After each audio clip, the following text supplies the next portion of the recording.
Dumating ang balitang nilusob ng mga tulisan ang bahay liwaliwa ng mga prayle sa baybayin ng Ilog Pasig. Mahigit na 2,000 piso ang nakuha ng mga tulisan na sugatan malubha ang isang pralya at 2 alila.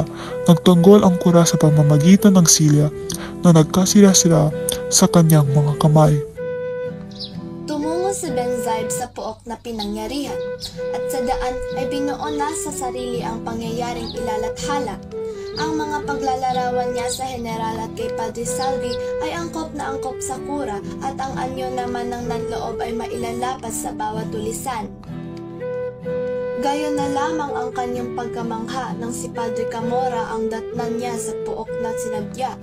Ang kurang ito'y ipinadala ng kanyang probinsyal sa bahay pahingahang iyon bilang kaparusahan sa mga ginawa niya sa Tiani. Gasgas ang isa niyang bisig at may munting sugat sa noo. Aapat ang nanlusob na pawang nakaitak at ang nanakaw ay 50 piso lamang. Hindi totoo iyan. At bakit hindi? Hindi ako hangal. Isang nakatatakot na balita ang namagitan sa kanilang pagtatalo. May mahalagang bagay na ipinagtapat ang mga tulisan. Isa sa mga tauhan ni Matanglawin o Kabesang Tales ang tumilpan sa kanila sa Santa Mesa upang sumama sa pangkat na manloloob sa kumbento at sa mga bahay ng mayayaman.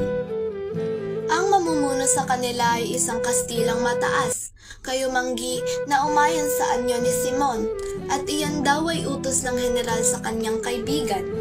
Tiniyak pa na sila'y tutulungan ng mga kawal at ng ilang rehimyento.